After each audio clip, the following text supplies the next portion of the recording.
ku mel ni man am naa fa délibération boo xam ne si taaw communauté rurale de Yène la booba coow li jógul donc mu doon benn litige boo xam ne seule l'administration moo ko mën a trancher ndax li nga xam ne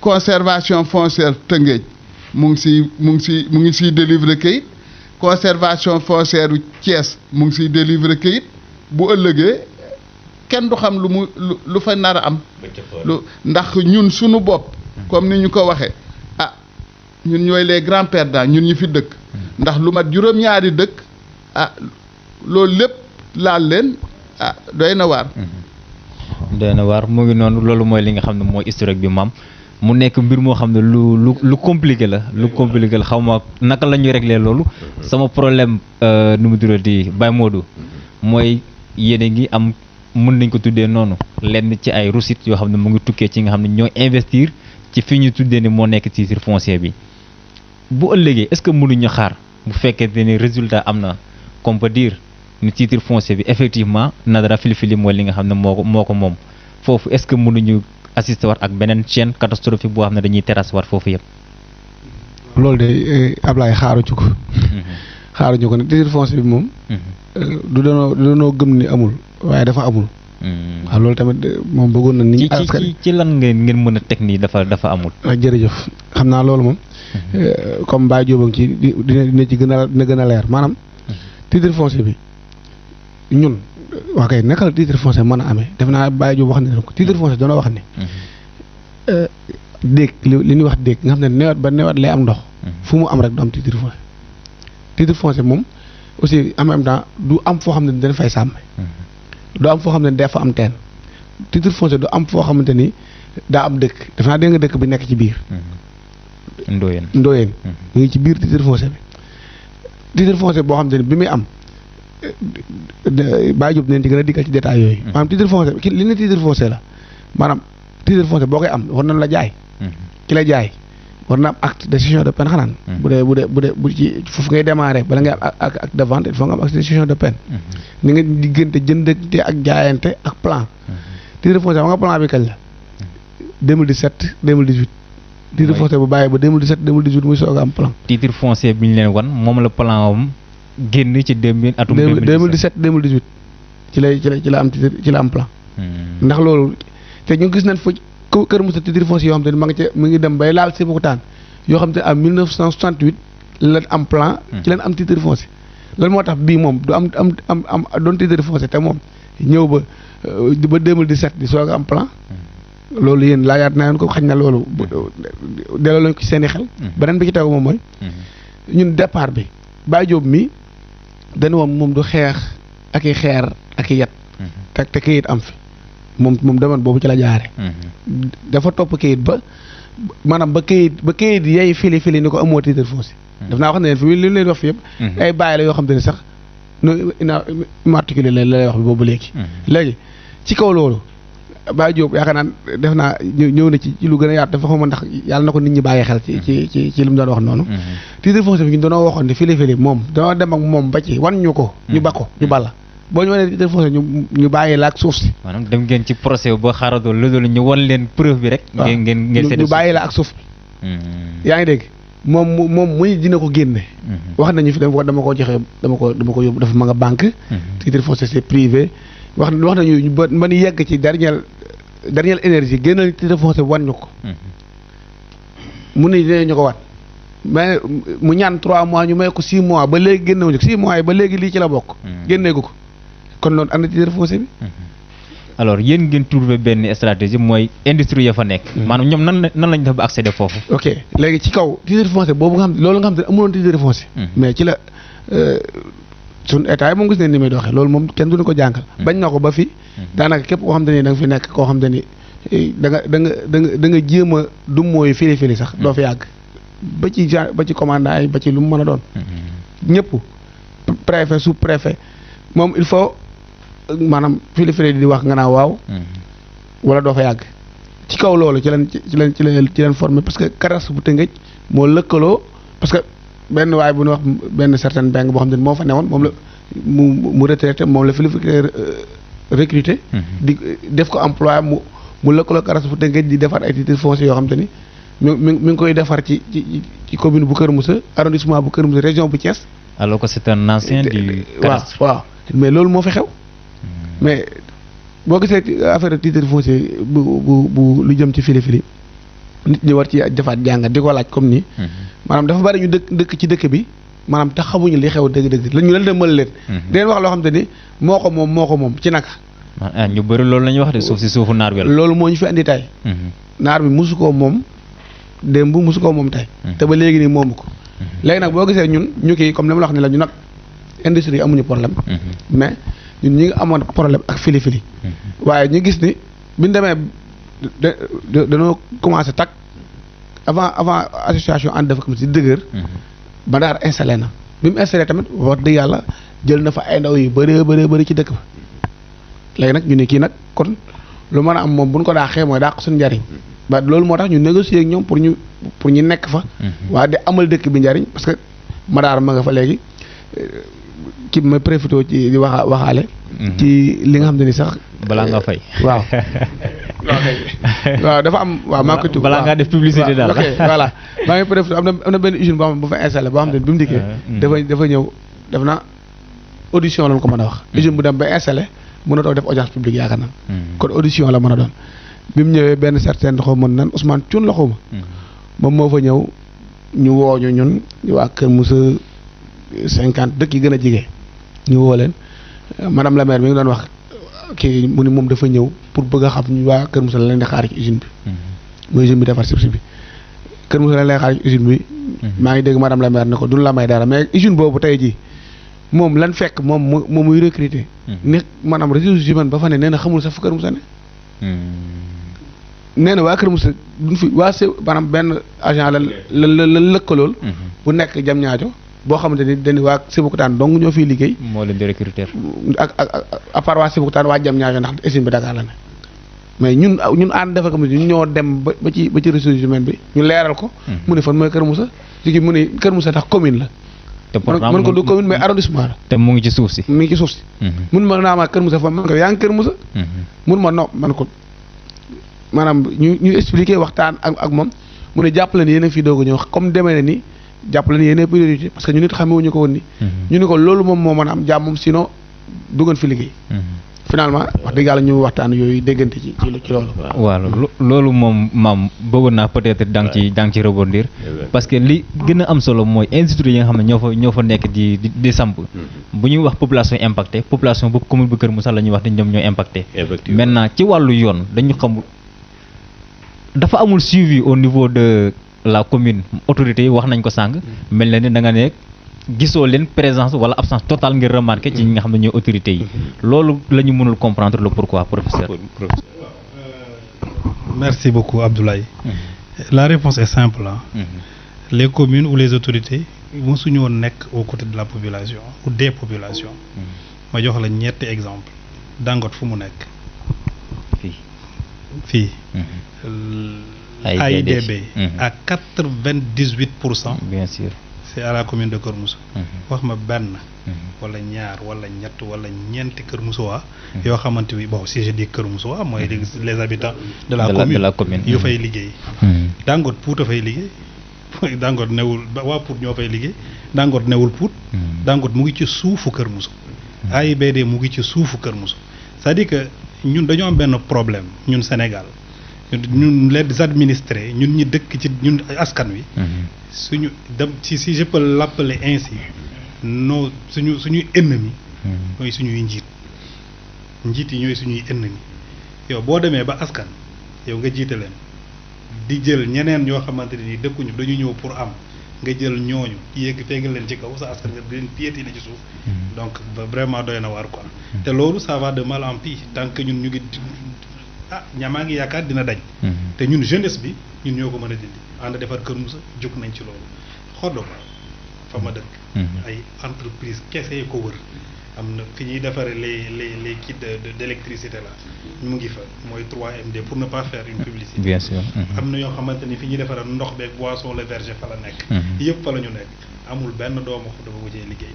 donc c'est extrêmement grave te loolu autorisation bi leen may pour ñu implanter fa fan la jóge ci commune bi la jógee ñoom ñoo leen parce que mënoo fa implanter. tant que amoo avalu commune bi. ñoom ñoo war a jouer franc jeu ak gars yi. ne leen yéen a ngi fiy teg mais à seule condition. dañ leen di accepter mais suñu askan nañu fa liggéey. askan bi nañu fa liggéey. askan bi bu ñu fa mënul liggéey jarul ngeen fi implanter. parce que amul benn impact buy jógee si ñoom ñëw si ñun xaw ba li ko war mët na 10 entreprises. mosuñ cee gis suñu bopp. amul. man loolu laa gis.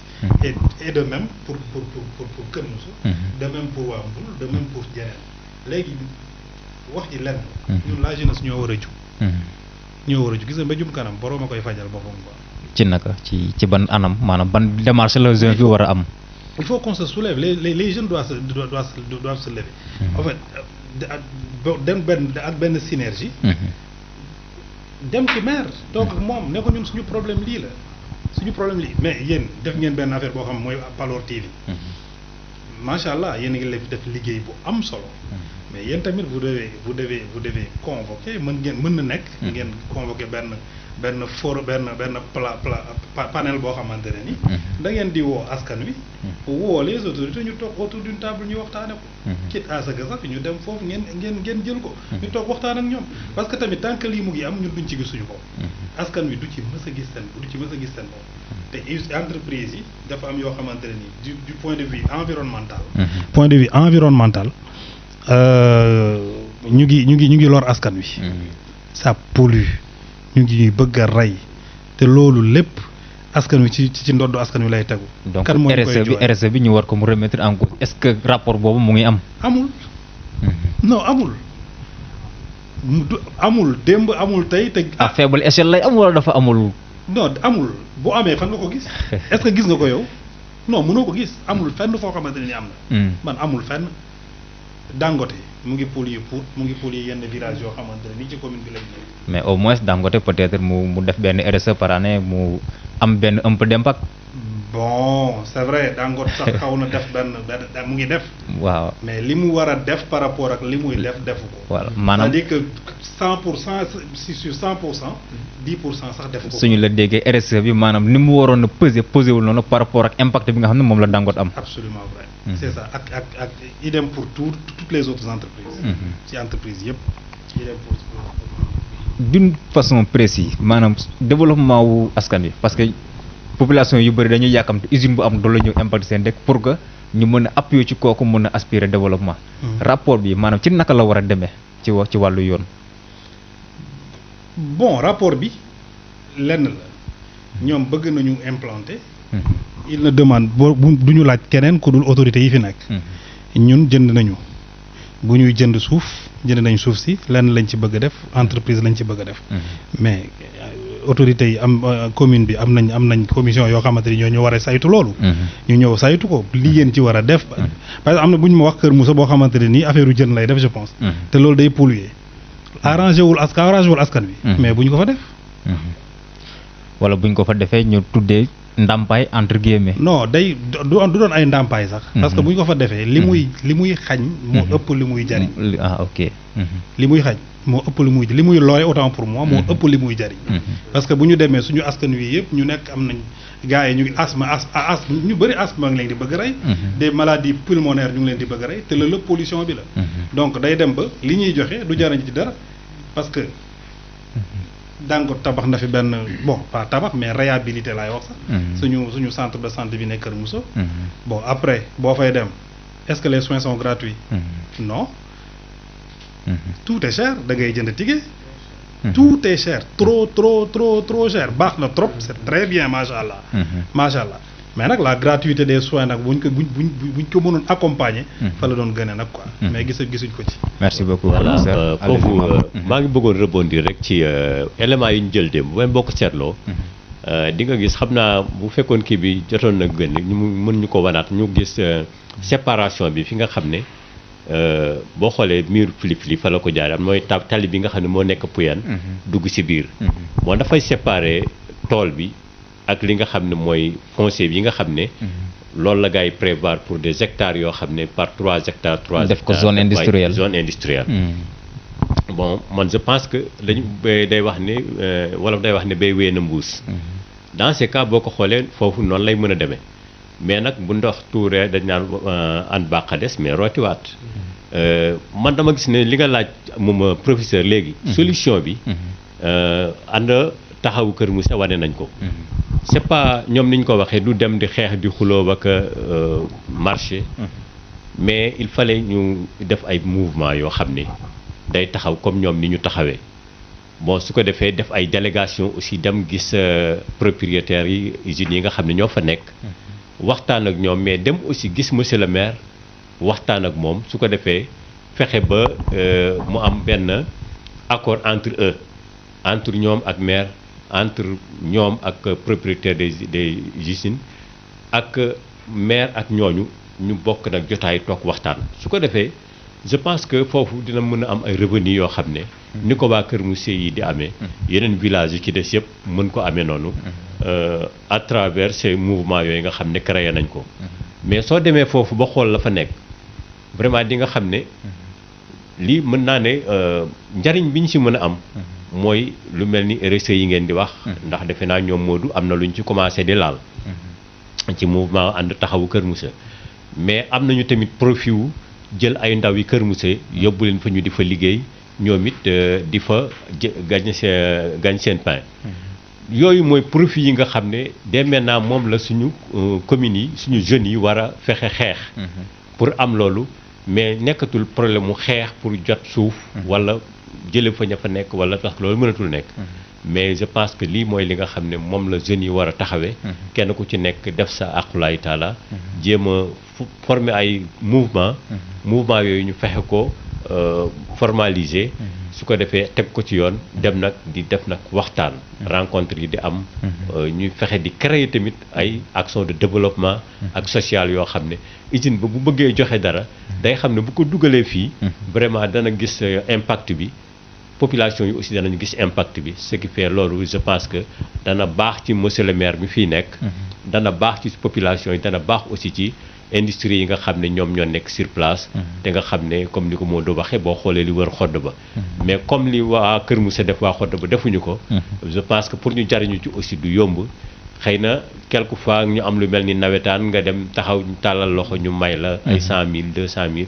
du dara mais il fallait créer des conditions yoo xam ne dafay am rentabilité yoo xam ne day delluwaat ci ndaw ñi delluwaat ci dëkk bi ñu ngi ci seen bopp defe naa foofu mooy li nga xam ne dëgg-dëgg fa la mbir mi toll ci bëggee am njariñ kon ñu delluwaat la kàddu gi rek xam naa ñu bàyyi xel ne tamit ñi nga xam ne ñooy nekk ci biti te daan bokk ci waxtaan wi seen heure daanaka mu ngi jege si ce qui fait bu ñu mënee dab ci biir ci yoon wi ñu mën leen a jëlaale xam naa ne ñu ngi ñuy jot rek ci 76 275 11 48 su ko defee bu ñu duggee foofu waxtaan bi mën a neex ñoom it ñu joxe seen contribution ndax yaakaar naa ne ku gis liñ fi waxtaanee boobaak léegi ci wàllu foncier defe naa ne góor gi Demba Diop wax na ci lu bari historiquement loo xam ne fa la suuf si jaaree ba tey agsi ci waa taxawu Kër Moussa ñu gis ne vraiment lii war nañ cee mën a taxaw léegi amal ci njariñ suñu dëkk amal ci njariñ suñu gox ñu taxaw vraiment ba mu commencé di récolter les fruits et je pense que toute la commune de Kër Moussa surtout les jeunes war nañu faire apprendre des choses à travers le mouvement ànd taxawu Kër Moussa ci action yi nga xam ne ñu ngi koy yóbbu ba fii nga xam ne fa lañ ko andi mais boo gisee ci côté monsieur professeur Mamadou Ciss ingénieur en développement local wax na ci lu bëree bëri loo xam ne bu ñu bëggee am développement local defe naa war nañu mën a sukkandiku ci loolu pour am ay développement def ay développement ndax moom yàlla defoon na génne na dem fu mel ni Japon def fa formation def fa ay stage jàng fa bëggoon naa ko laaj sax bi mu fay jóge di ñëw ci wàllu diplôme wala wàllu programme ban la am boo xam ne bëgg na étaler le développement local ci au niveau de notre commune yan programme la ci am wala yan xam-xam wala yan projet la am yoo xam ne bëggoon na ko que ça soit entre lui avec le maire wala entre lui avec la population yan programme la fa am pour mën ko doxal foofu bëggoon nañ ci xam tuuti balaa ñuy ubbi ligne bi ñu waxtaan ak suñu mbokk yi ci biti. sëñ Babacar merci beaucoup. Bon du Japon jaar naa fa sax mais Corée laa nekkoon quoi. waaw fa laa jànge am fa sama diplôme en ingénierie en développement local et communautaire. Donc bi ma ñibbisee def naa Japon stage 1 mois def Chine def Hong Kong 1 mois def Singapour def Thaïlande.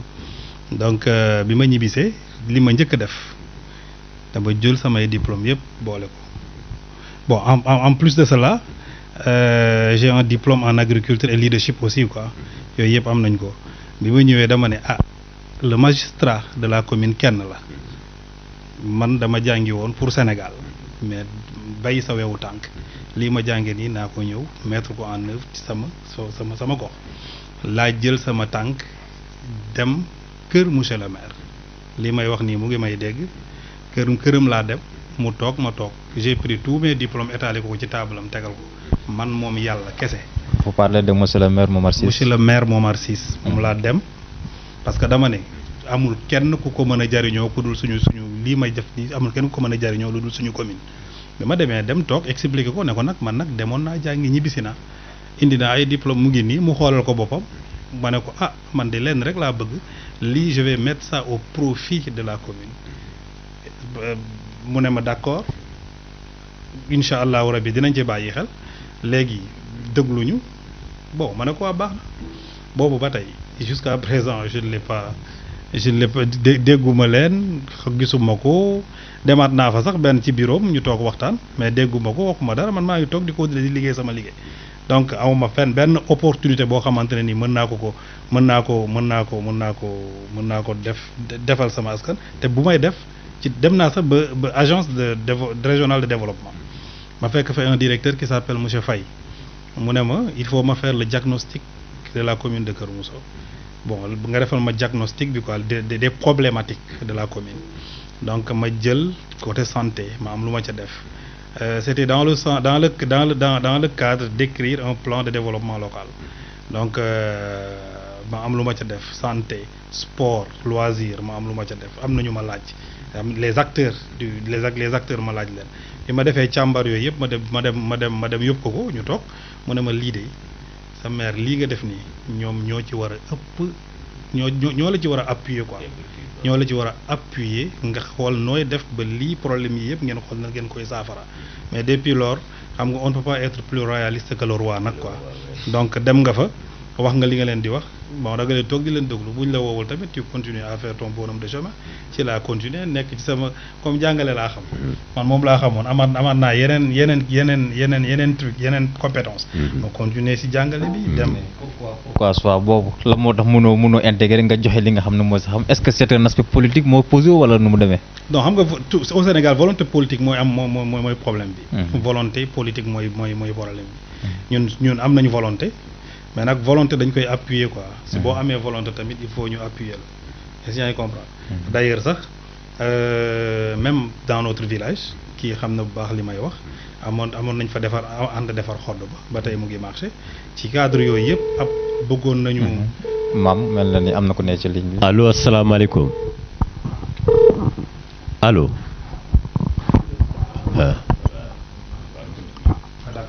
bon même suñuy compétence ci bëggoon nañ ko mettre au profit de certains villages mais dafa am yoo xamante ne ni nag donc yow personnellement sans moyen sans dara donc mënoo ko def donc lenn rek nga mën di leen appuyer ci yenn aspects yu ñu commencé quoi ci yenn aspects yu ñu commencé mais commencer dara daf ci parce que même au village à l'école kii am na loo xamante ne nii ay idées yoo xamante ne dañ ko commencé woon ba ma ko woo Modou Fall expliqué ko ne ko nag Sénégal da dëkk bu tàng te dama gis suñu xale yi dañuy sonn trop quoi dans les salles de classe il fait excessivement chaud dafay tàng lool léegi on a commencé dafay populaire merci beaucoup donc jàngalekat bi du ci gis boppam kii jàng du ci gis boppam dama leen wax ne yéen classes yi ma yor yëpp ñu doon des classes témoins dañuy def benn chose léegi dañuy def participation symbolique loolu dama ko tuddee des actions communautaires ak participation symbolique coût de 100 francs coût de 50 francs lu waay am bu ñu amee ba 3 mois 4 mois ñu dajale ko ñu jënd ci ne serait-ce que benn classe deux ventilateurs mural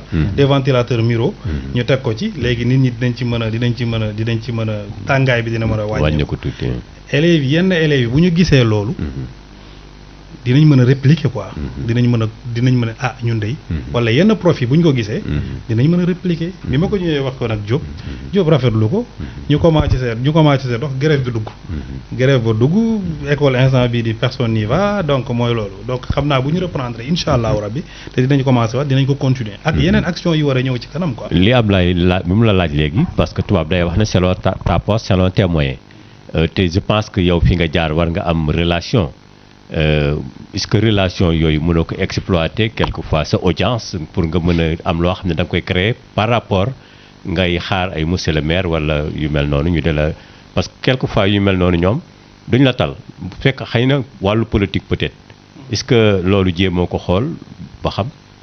bon ay partenaires am nañ ko quoi mais xam nga Corée da di pays bu compliqué boo xamante ni ñoom duñu seen partenariat duñ ko dugal ci Sénégal mukk tant que jaaruñu par la COICA c'est-à-dire c'est une coopération bilatérale entre le Sénégal et la Corée du Sud fa lañ koy jaare donc foofu faw nga jaar ci volet politique bi ñu doog a ñëw bon y a beaucoup d'écoles yoo xamante ne nii Kër Moussa ñëw nañu fi avec la COICA man ma indi ay partenaires avec la COICA ñu ñëw ci seen centre de santé bi ñu may leen ay garab yu dul jeex ak benn association boo xamante ne ay partenaires lañ Alasco ñëw nañ Kër Moussa seen élèves yi fa nekk yëpp élèves en début d'année ñu jox leen ay sacs remplis les meilleurs quoi sacs remplis de fournitures et cetera di ko def ci yeneen dëkk donc fii def nañ ko fi on a commencé à faire cela mais nag donc dañ koy continuer di ko def nag quoi lii ce n'est qu'un début donc dañuy continuer di ko def et on a d'autres partenaires yoo xamante ne nii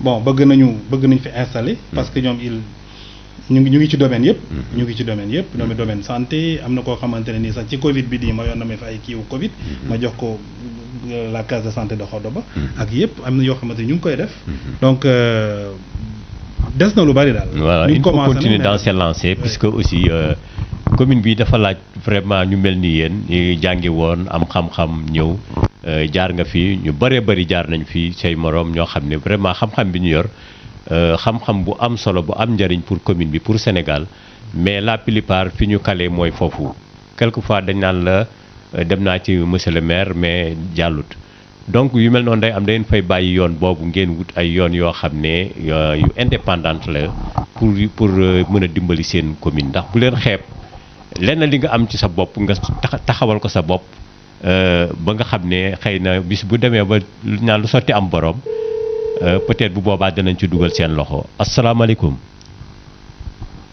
allo asalaamaaleykum. salaamaaleykum. maaleykum salaam. salaamaaleykum. maaleykum salaam ku baax na nga def. sëñ Mbaye ñoo leen ziar waay. ñoo ngi lay ziar yow la kan. Aliou Lo Kër Moussa. oh Ali Lo waaw. ñu ngi leen ziar bu baax a baax. Ali waaw ñu ngi lay ziar bu baax a baax. di la jaajëf ñu ngi ci plateau bi ñëpp. ñu ngi lay fay. di dalal nuyu bu baax a baax suñu président Diop Fall. mu ngi lay fay président defar Kër Moussa. waaw mu ngi lay fay. di ko nuyu bu baax a baax. mu ngi lay fay. jërëjëf fay dan la. suma xarit aussi tamit le professeur. maa lay nuyu bu baax a baax Aliou Lo. lay fay ale mu ngi lay fay bu baax. am nañu kontaan de baax ci émission bi. macha allah. vraiment ñu déglu waxtaan bi. mais am na solo boo xamante ni askan bi defe naa ni. bu ñu xamoon solo bi mu am. kenn ku nekk di nga ko déglu sa bopp. effectivement. ba tax na dañuy dugg rek pour jaar leen jaajëfal leen ndaxte li mu ci dégg ci xam-xam moom doy na sëkk ci ñu vraiment kontaan nañ ci yow. allo waaye ma ne vraiment kontaan nañ ci yow. waaw réseau bi moo xawul neex damaa xaw nekk côté AIBD nii. waaw da nga xala sori. moo tax moo xaw a feebul nii mais daal am nañ kontaan te baax a baax. macha allah. di leen ñaanal rek émission bi yal na gën a jëm kanam. ndaxte li ñu am yéen ko wax lépp defe naa ni réseau bi neexul duñu mën a comprendre parce que dégguma leen dèjà nii. déggoo ñu kon amul retour waaw amul retour mais dinaa jàllale message rek di gën a kontaan baax ci émission bi. Diop Fall di ngay jaar. macha allah wax dëgg yàlla sa liggéey ci Kër Moussa ak commune bi yëpp. en tout cas ñu ngi lay dégg mën ngaa développé ñu ngi lay dégg bu baax. waa ne njàmbarteem ak pastéefam. ak nekk soldaaram. defe naa ni ànd dafa Kër Moussa rek moom moo ko du moom rek moom moo ko mën a yeyoo. effectivement kon donc ñu ngi leen di nuyu baax a baax. macha allah dama ne xaaral ma dugg participer rek mais dégg mu baax nag ma yamale foofu rek kàddu yi. waaw jërëjëf Ali yow tamit wax dëgg yàlla li ngay wax ci Diop Fall moo ne ci yow un jeune très engagé boo xam ne lu Kër Moussa yëkkati nga jàpp ci vraiment amoo doo tàyyi doo sonn. yow tamit ñu ngi lay jaajëfal kon ñu xaar leen rek gars yi képp koo xam ne bëgg nga dugg ci waxtaan wi bokk ci 76 275 11 48 foofu ngay jaar joxe sa participation ni ñu leen koy waxee souvent émission bi ñun ñi fi toog ni une partie bi ñoo koy def mais deuxième partie bi nga xam ne yéen a koy complété yéen ñi ci biti moo tax ñu di leen xaar ci numéro boobu asalaamaaleykum. salaamaaleykum wa rahmatullah. waaleykum salaam wa rahmatullah ku baax yow la kan. man ne Seydina Ousmane Kër Pa Modou. Ousmane waaw wàññil télé bi tuuti rek wala nga sori ko tuuti rek. acca bisimilah. allo. allo waaw bisimilah. allo. waaw. waaw. ñu ngi leen di ziare bu baax a baax. Ousmane wàññeegoo télé bi de wàññeegoo ko de. da nga koy wàññi wala nga sori ko voilà acca bisimilah allo Ousmane waaw kon su ko defee ñu xaar keneen Ousmane xam naa bëgg na jokkoo ak ñun mais ligne bi neexul dañuy ñaan rek képp koo xam ne yaa ngi ci wetu télévision bëgg waxtaan ak ñun da ngay wàññi sa télé ba mu des tuuti wala nga sori ko ba nga xam ne interférence bi dootul yàq suñu waxtaan allo. salaamaaleykum wa rahmatulah. waaleykum salaam wa rahmatulah. ku baax yow la kan. man la Moussa Ciss dëkk Kayal. oh Moussa ñu ngi lay ziar. maa ngi remercier ñuy toog si plateau bi. ñu ngi lay fay. surtout doyen góor googu maa ngi remercier bu baax a baax. góor gi Demba Diop waaye mu ngi lay fay. xam-xam mu muy génne ko. mu ngi lay fay ak professeur Mamadou Ciss vraiment tamit di leen encouragé bu baax di leen encouragé bu baax. macha allah. mais damay bëgg intervenir si wàllu bi nga xamante ne moom mu ngi koy développé. boo xoolee ñun. mooy li mu wax ne ñun dañu am problème suñu problème c'est bi gën a métti. suñu commune bi. mooy suñu njiit. dañoo man damaa gisoon suñu njiit li nga xamante ni ñoo koy defal suñu jeunesse Kër Moussa. surtout. boo xoolee ñun suñu secteur bi ma nekkee man maa ngi nekk Kayal. boo xoolee usines yi nga xamante ni moo ñu wër. moom moo fi doon développé usines yi nga xamante ni moo ñu wër. doo gis benn jeune li nga xamante ni moo fi liggéey te loolu damaa gis ne loolu. suñu njiit ñoo si waroon taxaw dëgg fi seen tànk. xam nga suñu chef de village yi tamit ñoo fa taxaw tamit dëgg fi seen tànk xamal ne. bépp képp ki nga xamante ne yaa ngi ñëw pour bëgg a installer zone bi. doomu dëkk bi dafay am wàll pour war fee gis boppam. effectivement damaa gis ne loolu dafa xaw a ñàkk lool suñu zone bi. effectivement boo xool tamit ñoom. ci wàllu développement bi nga xamante ne ñoo ngi koy def wala ñoo ngi koy woote. nga xool benn secteur bi nga xamante ne ëpp na 4 villages mbaa 5 villages ñu war koo jox benn nit. kenn kese mu koy jëriñoo population bi dafa gis seen bopp surtout mu kii fili boobu. effectivement nekk mbir yi nga xamante ne vraiment kuy gor daf lay métti. parce que benn man mënuma gëm ne benn étranger war a moom li nga xamante ne ëpp na ay 40 dëkk. benn étranger war nga mun a moom. waaw vraiment te ñi nga xamante ne ñoo nekk ci secteur bi dañ fi gis seen bopp. vraiment mu nekk mbir yi nga xamante ne vraiment c'est lu métti la. effectivement ñun ñëpp. surtout suñu njiit ñoo fi woo suñu njiit mooy suñu njiit Momar Ciss mu bàyyi xel si li nga xamante ni yenn secteur yi nga xamante ni mu ngi am si commune bi. effectivement te jamono wees ko. wallaay parce que am na li nga xamante ni jamono dafa weesu. te jamono weesu na yow nit ki ñëw sa biir localité mu fiy développé ay yenn mbir sa doomu dëkk sa doomu commune du fi gis boppam.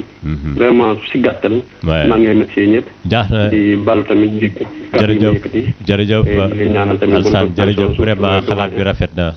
Moussa Ciss wala Moussa Pouy Moussa Ciss xalaat bi rafet na vraiment allo allo dem na waaw li mu doon wax léegi lu am solo la mais ñu fexe rek ñu suñu ndaw ñi xëy na yu mel noonu bu amee fekk yàlla na fekk ñu am compétence bi nga xam ne usine bi da koy laaj ba nga xam ne bu ñu bëggee xeex pour ñu jël leen ñu fekk compétence bi am fi mais aussi toujours dañuy wax ne rek en tout cas taxawu kër Wallu Kër Moussa moom wane na yoon bi muy kenn ku ci nekk nga jéem a taxaw boole seen doole di